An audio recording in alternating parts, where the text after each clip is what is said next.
Ms. Schwartz is coming to us from Springfield, Missouri, and she is very excited to share her story with us. So I appreciate her coming and joining us here at Warrenton High School. Take it over.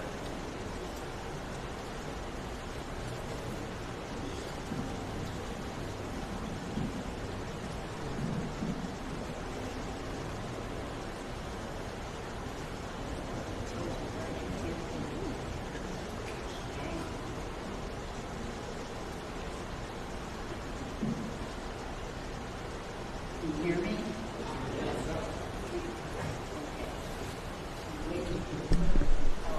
I'll start. I have to change it before it gets here. First of all, just a couple of things.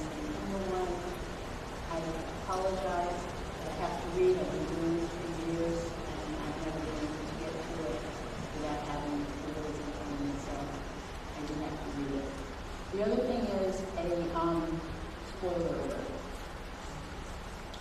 I am here to tell you about the murder of my family in the Holocaust, but you will very quickly learn as I get about halfway through that I'm going to be telling you a lot more, a lot about my life after the war, and even after I got married. A lot of stuff that happened. And to prevent you guys from having your eyes roll back in your head, I just want to tell you in advance that here's the point to telling you all that. So bear with me. By the time I'm done, you'll understand why.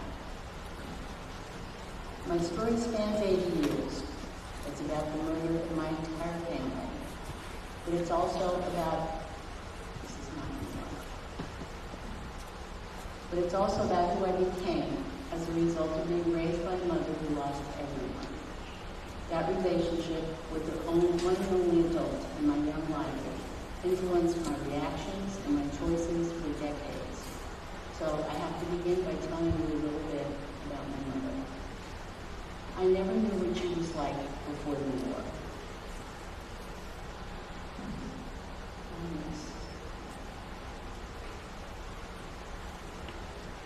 Everyone who knew her from childhood was gone before I reached the age of 1. There was no one left to ask by the time I started to search for meaning. She lost everyone. My father, her siblings and their children, her parents, grandparents, and on her mother's side, all aunts, uncles, and cousins. Other than my father, they were the family who knew her from early childhood. This is not going to work. I can't. I need a light on here. I'm sorry. Can anybody fix that? Yep, he's grabbing it. I need to hold it up, and if I hold it up, I can't read it.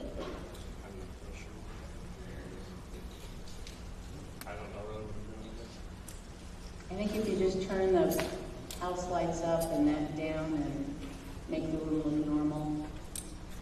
I'm sorry, guys. You're fine.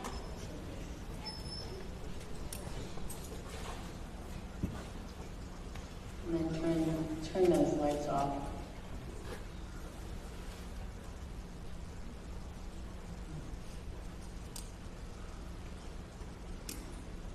It's still really dark up here.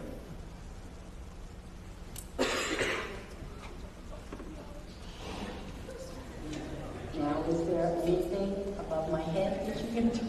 Yep, it's on a different switch. We're grabbing it. Sorry.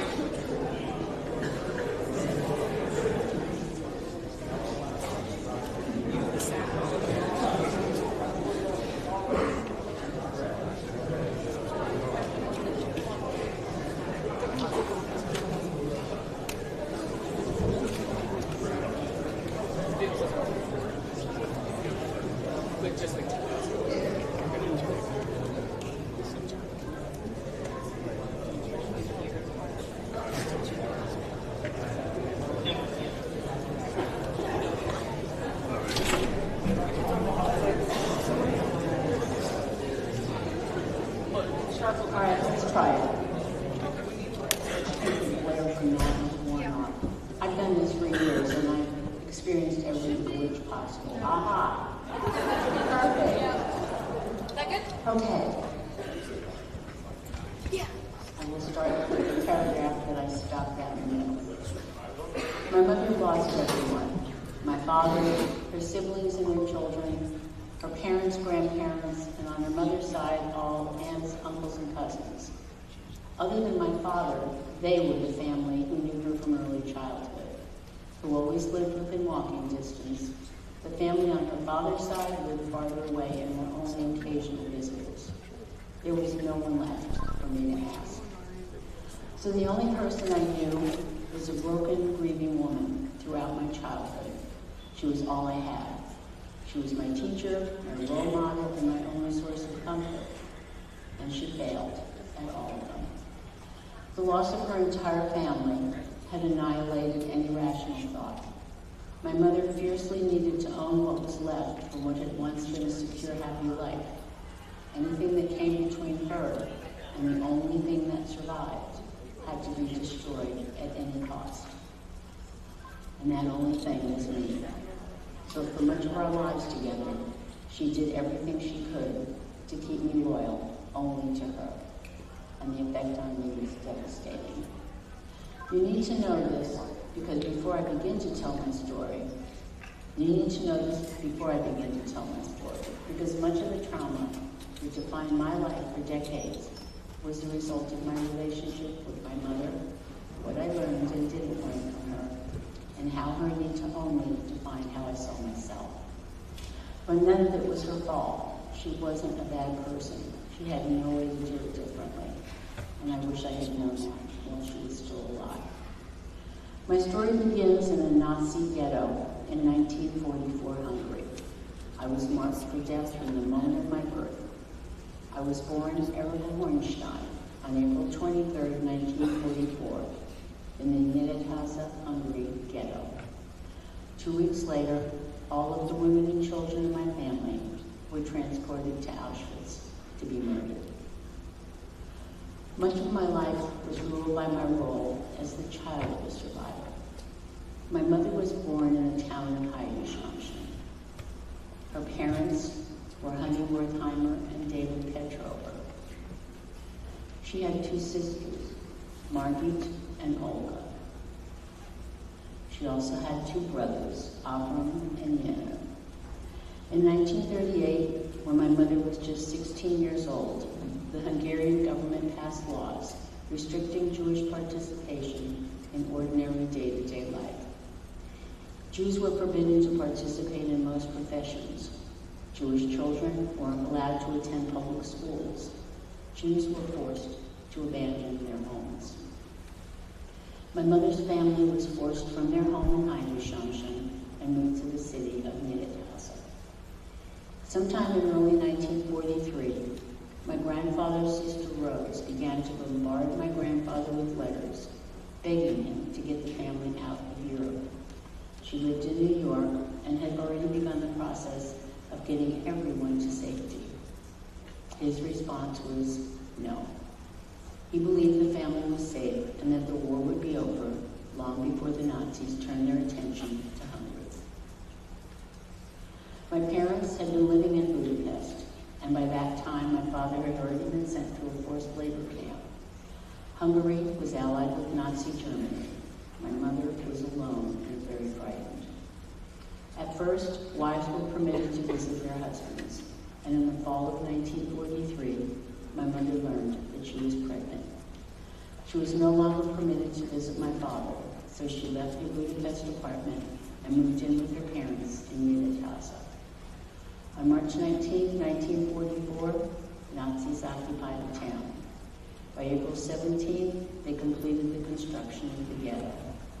A wall topped with barbed wire encircled the entire Jewish neighborhood. Jews from all the surrounding towns were herded into the ghetto. On April 24th, the ghetto was sealed.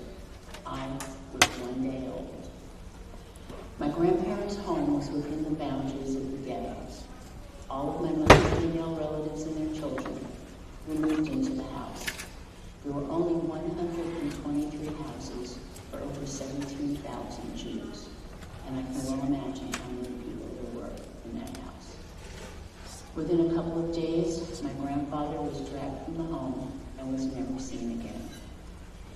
Family members in the house included my grandmother, great-grandmother, and 2 aunts. There were also 4 children. Me and 3 little cousins, 9-year-old Nikki, 7-year-old Imre, and 2.5-year-old Shuji.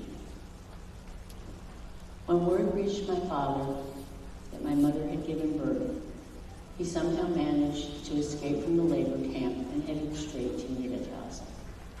The Nazis required that all Jews be imprisoned in a ghetto closest to their official address. My father had papers with the address of the Budapest department. The Jews in Budapest had not yet been rounded up, and he knew that he could buy time if he could get us there. I was just a few days old when he arrived. He immediately went to the office of the authorities, which by then was the Arrow Cross, the newly installed ruling party that was more than happy to help the Nazis. My father presented the papers showing that my mother and I should officially be in Budapest. The details of how he managed to get permission to take us there were never made clear to me. All I know from what my mother told me is that he received the required papers when I was just over a week old. Knowing that as an escapee he was being hunted and afraid to be with us in case he was discovered with us, my father returned to the labor camp immediately after getting us to Budapest.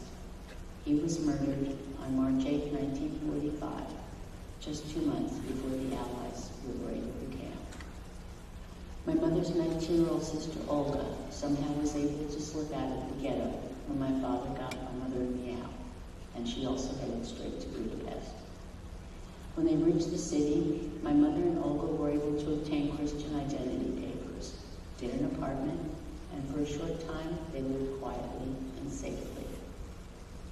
In early May, everyone who remained in my grandparents' home were transported by cattle car to Auschwitz. When the cattle cars were unloaded at Auschwitz, a life or death decision was made immediately by the presiding SS officer. A person's answer to the simple questions, how old, healthy or ill, determined whether you would live or die. The elderly, too young to work or ill, were sent immediately to the gas chamber. If you were clutching a child who was too young to work, you were sent to the gas chamber with the child. No questions were asked. No one grabbed the child away from its mother. That would cause panic, and panic was to be avoided at all costs. My mother's older sister Margie and sister-in-law Clara were the only ones who survived the initial selections. Jewish prisoners who were forced to help unload the cattle cars tried to save the lives of the young mothers by calmly urging them to hand their children over to elderly people. They tried to save the lives of these young mothers from preventing them from being murdered with their children. At the urging of these Jewish prisoners, Margie and Clara handed the 3 children to my grandmother. On that very day, my great-grandmother, grandmother, and 3 little cousins were murdered in the gas chamber. I can't imagine what my grandmother's last moments must have been like in the gas chamber with those 3 little cousins. In Budapest, my mother and her teenage sister Olga were living in relative safety. My mother stayed in the apartment with me while Olga occasionally went out for food.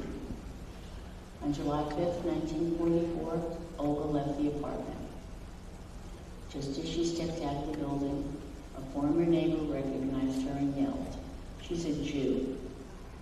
Nearby Arrow Cross soldiers immediately ran in her direction.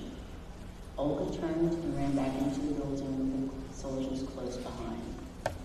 She must have realized that she had very few options, or none at all, that wouldn't leave the soldiers directly to my mother and me hiding in the apartment. So she made a fateful decision. My teenage aunt raced to the roof of the building and jumped. She died on a Budapest sidewalk on July 5th, 1944, and my mother and I were never discovered.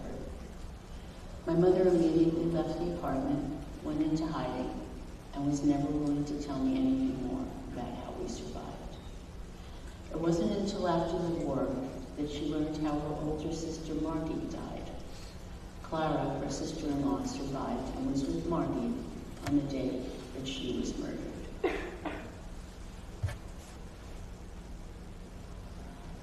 Margie survived until the very end, working in the kitchens of Auschwitz.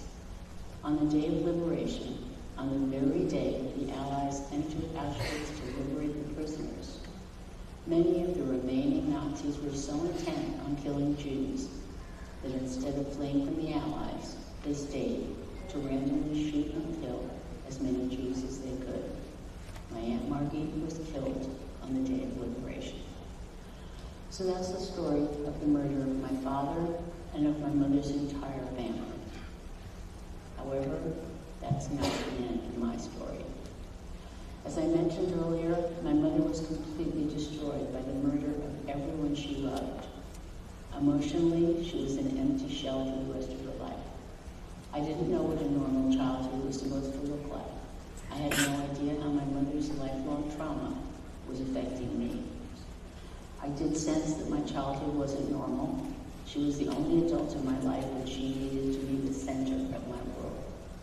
I think I knew there was something wrong because I saw how other parents treated their children and how different my life was from other kids.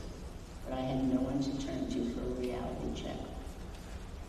From my earliest memories until well into my 40s, I had no ability to see myself as a separate human being with any life outside of being everything that my mother needed me to be.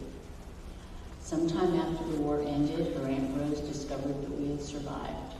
We were living in Budapest. In the chaos of post-war Europe, no one knew who was dead or alive. My mother believed that anyone looking for her would be looking in Budapest. Aunt Rose began the process of getting us to the United States and urged my mother to leave Hungary as soon as possible. She refused. It took her over 2 years to accept the fact that she and I were the only survivors. So she finally agreed to leave Hungary. But by this time, everything had changed. Hungary was now a communist country and it was almost impossible to get out. Aunt Rose arranged my mother's marriage to a United States citizen. She was now free to immigrate to America. There was just one catch. She couldn't leave Hungary with me. She would have to temporarily leave me with a couple that she had known for just a short time. She finally agreed to Aunt Rose's plan, married, and left for America. This picture is of my mother carrying me as she headed to the train station. Fortunately, she had appointed an old family friend with good connections as my guardian, because immediately after she left Hungary, the trusted couple disappeared with me. They were unable to have children of their own, and they decided that they would keep me. Shortly after arriving in the States, she received a telegram from my guardian. It said that the couple had disappeared. He urged her to stay put and promised that he would find me. 6 months later, she received another telegram. I had been found and was on my way to the United States. Here I am with my guardian shortly after he found me.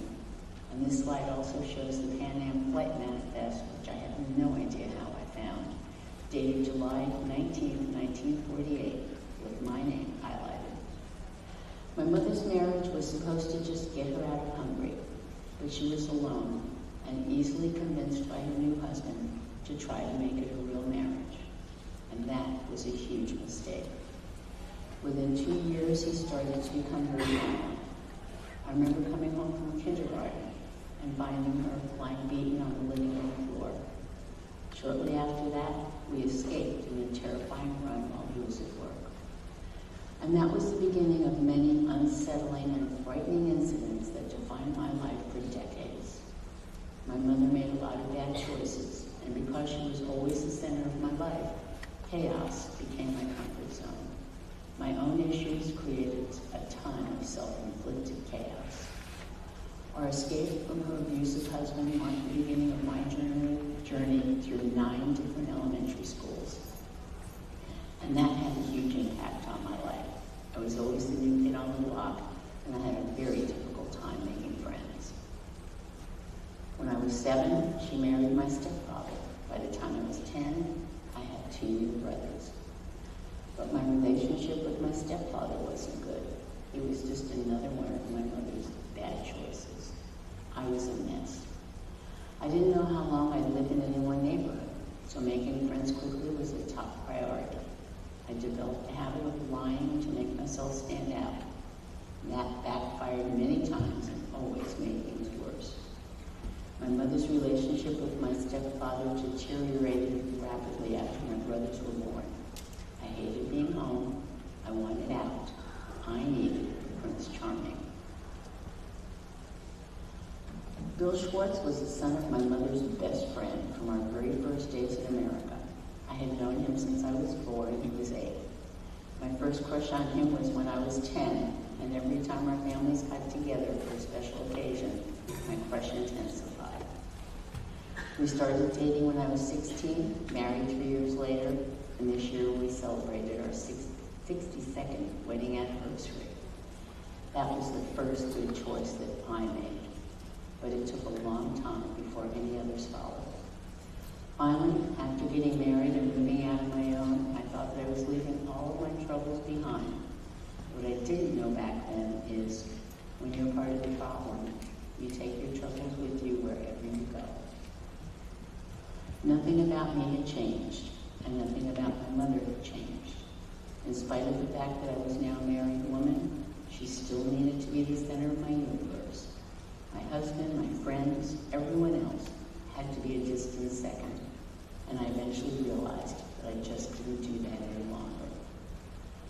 Not knowing what else to do, we moved from New York to Maryland. But having divorced my stepfather by then, my mother quickly followed. As soon as we bought our first house, she bought a house just a block away. Over the next few years, we adopted 2 baby boys, but even those incredibly blessed events turned out to be filled with their own unique challenges. Both babies were born under less than ideal circumstances, and my own lack of parenting skills often made things a lot worse. Our first baby was born to a mother who was on drugs and alcohol throughout her pregnancy. Within his first few months, it was obvious that there were problems. Because of his birth mother's drug use, he has suffered, and still does, from severe ADHD. Additionally, within months after he was placed with us, my husband became critically ill. He was eventually diagnosed with an autoimmune disease and remained ill for 10 years. Our second baby was born on the Navajo reservation. Before he was placed with us, he spent 3 months in a foster home where he was never held or cuddled. He suffered from failure to bond syndrome for his entire life. At the age of 16, he started to drink and became a lifelong alcoholic. In spite of all that, our life in Maryland was about as good as my life had been up to that point. Although my mother did have a house a block away from us, she also had an apartment in New Jersey and spent a lot of her time there. So I have many wonderful memories of our early years as parents. Then, in 1979, this is the part I warned you that your eyes might roll back in your head, but trust me, there's a point. Then in 1979, my intense need for family caused us to completely uproot everything. I was very close to my 2 brothers from the time they were born. I was mini-mom. They both decided to go to college in California, found the woman of their dreams, married, and settled permanently on the West Coast. They missed me. I missed them. They started a campaign to get us to move west. They had no trouble convincing me, and I never had any trouble convincing my husband. We sold our home. My mother sold her home and gave up her New Jersey apartment, and we all moved to California. Expectations were high. Expectations were not met. Everything fell apart immediately. Now we were all together in one place, and my mother needed each one of us to make her the center of our individual universe. Constant battles started almost immediately. My husband had walked away from a very successful business in Maryland, couldn't get a business going in California, and he felt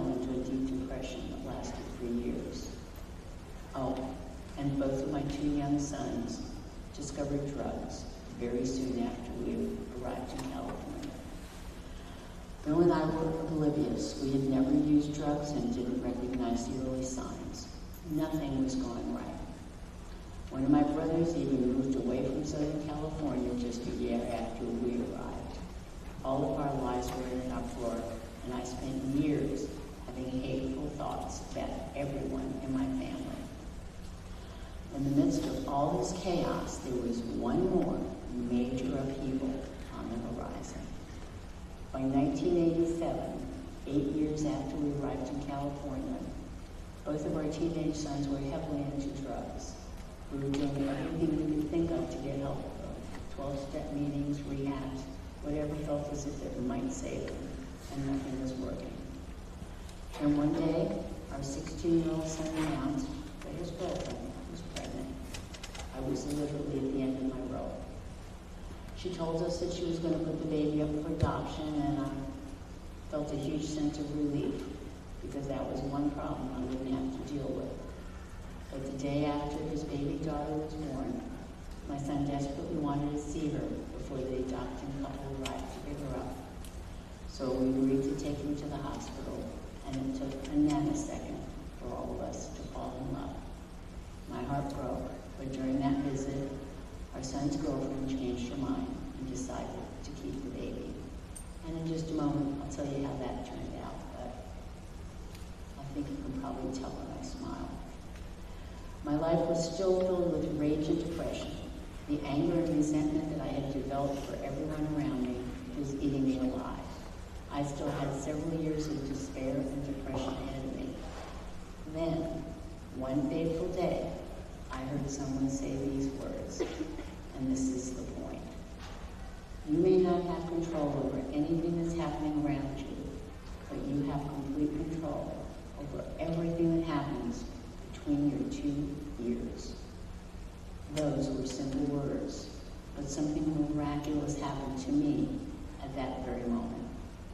For the first time in my life, I thought that perhaps my happiness or lack of happiness might be a choice.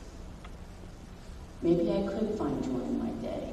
It was always easy to see only the bad, but perhaps I could seek what was good.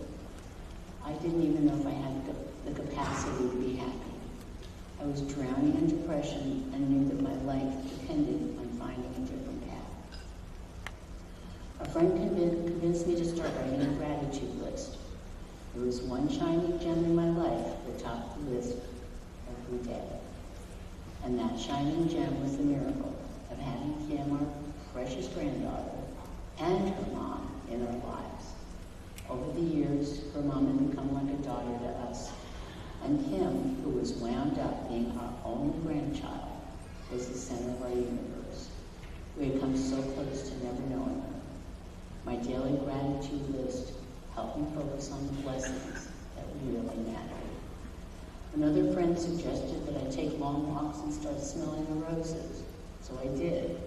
I smelled the roses in just about every yard I passed, and I'm sure I looked pretty goofy to my neighbors. I reminded myself to listen to birds, notice beautiful cloud formations, and appreciate all the beauty that God had created. And that did help calm the rage in my head. I had been a screamer my entire adult life. Like my mother, nothing ever met my expectations, and I needed to change that. I started by giving myself permission to stop yelling in anger the moment I realized that I was out of control. If necessary, I stopped my words in mid-sentence. I felt as if I hated everyone in my family, and I knew I had to find a way to change that. There were people in my life that I wanted to love, so that became another daily list, reminding myself to seek out every good thing about my family every day. Hateful thoughts popped into my head on a regular basis, and the worst times was when I was driving. So every time I got into the car, I turned on my favorite music, 50s music, and started to sing loudly along.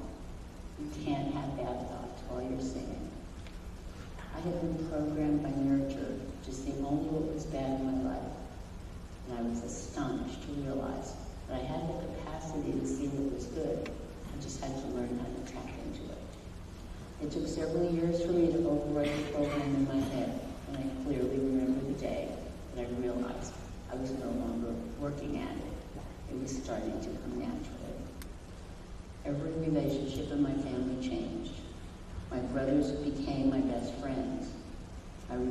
relationship with my mother changed. Not because she changed. Sadly, that was never possible for her. But because I learned to set boundaries. So much changed in my head that I became convinced that life would be perfect for the rest of eternity. But there were two events that challenged that belief in different but very profound ways. Our precious granddaughter married a wonderful guy. They had 3 boys, my amazing great-grandsons, and eventually they moved within walking distance of our California home. I was on cloud 9, but it didn't last. Several years ago, Kim's husband received a terrific career opportunity in Springfield, Missouri. They moved, and although I didn't admit it to them, my world fell apart. But just 3 years later, they convinced my husband and me to move to Springfield, Missouri. They wanted us to live near them. We said yes, and that was the beginning of the happiest years of my life. But then the blow we received in 2023 took me back to the brink of despair. Alcoholism finally took our son, Kim's father.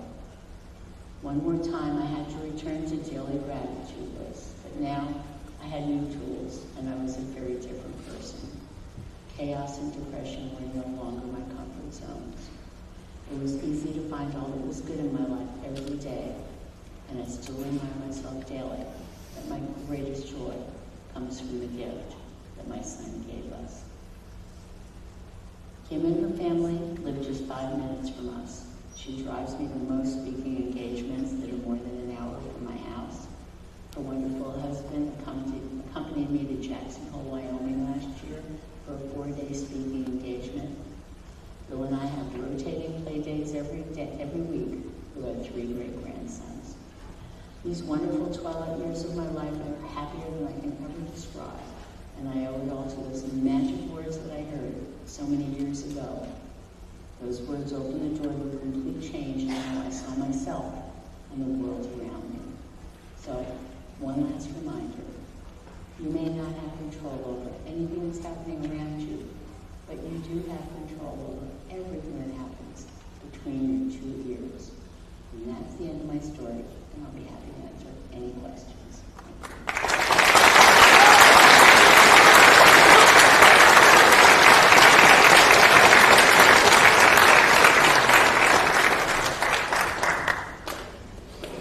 So here's where I say that I never refuse to answer any questions that the top of your head ask it, and it takes the most courageous person in the room to get things started. Who's that?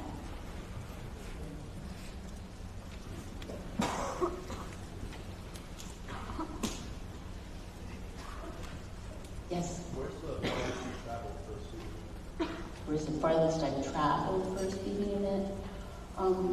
Probably Jackson, Wyoming last year. I have traveled back to California to speak at the Los Angeles Holocaust Museum. 2-3 years ago I spoke somewhere in Iowa. But yeah, it would have to be Jackson, Wyoming so far. Every year I get increasingly more requests from farther and farther away. When did you decide to start speaking about this? When did I decide to start speaking? Great question. When I was going through the process of changing what was going on in my head, one of the things I had to do was to literally turn my back on my history, my family history. I just had to stop thinking about it. And that lasted for about 20 years. I just absolutely wouldn't talk about it at all. And about 15 years ago, we were at it was at a program for a Jewish holiday, and the person we were in a room of about 300 people, and the person who was conducting the program said, before we get started, if there are any Holocaust survivors in the room, would you please stand? We'd like to honor you. I never understood why I should be honored for something that I didn't do. But anyway, so I just sat there, and my husband turned to me and gave me a very sharp elbow on the side and told me to stand up. And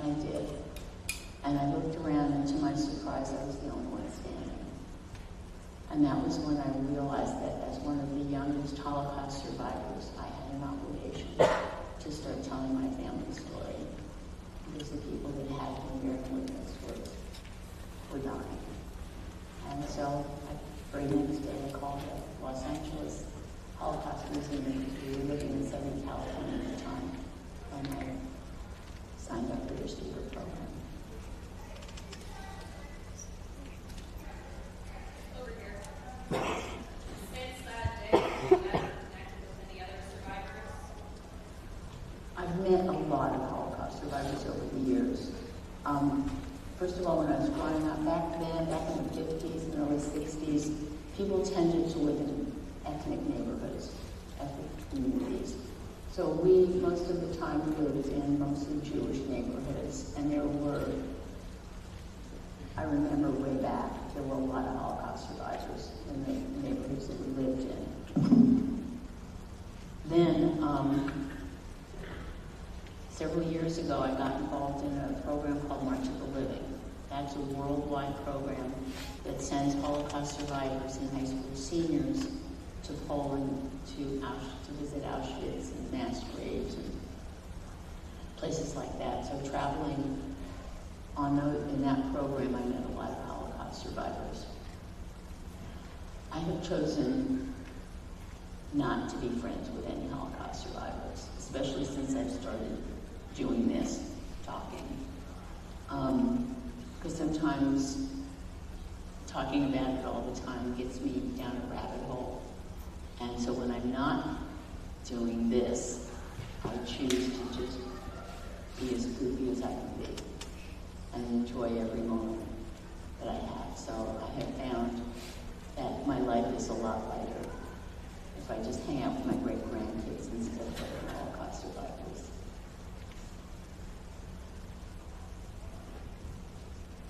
Yes? Do you still practice Judaism, and if you do, is any of your passion or anything like attributed to your faith? Okay, I heard, do I still practice Judaism? I always have and still do. But what, I didn't hear the second one. I asked if you would attribute any of your passion or any of your faith. Would I attribute, you mean Like, did it help you along? like the healing to my faith? That's a good question. Every once in a while I get a question I haven't been asked before. I would attribute it to my faith in God. I don't think there was anything particularly about religion, but there was a lot of God. God had a lot to do with it. You're going to have to say that way louder. I've got old Whenever you ears. were younger, what motivated you to keep going, even when things were like, I don't know? What motivated me to keep going when I was at a low, when I was younger? I honestly think it's a miracle that I did keep going, because I remember spending most of my time feeling very depressed, feeling that there was just nothing good about my life. There were times when I considered suicide, and I thank God I didn't. But it was pretty bad. I don't talk about, I allude to what my life was like with my mother, but I don't go into any detail, and I will not. But it was pretty bad. And I had nobody to turn to. So, I don't know what kept me going.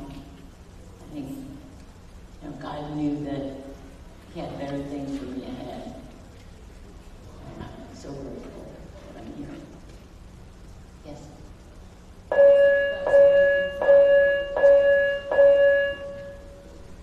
What was the best way you found to cope with stress and anxiety? I can't hear you. What's the best way you found to cope with anxiety?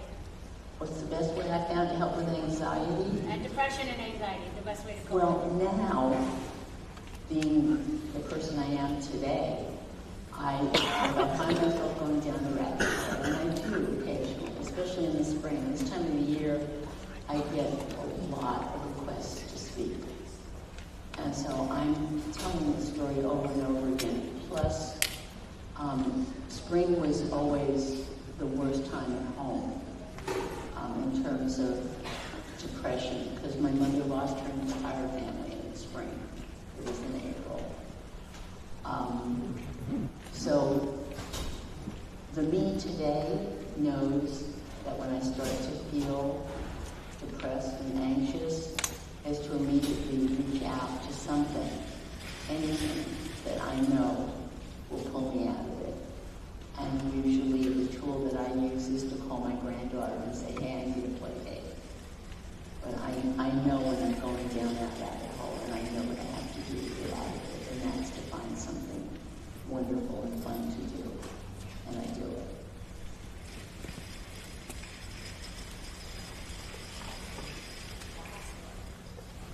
Thank you so much. Let's give her a big round of applause.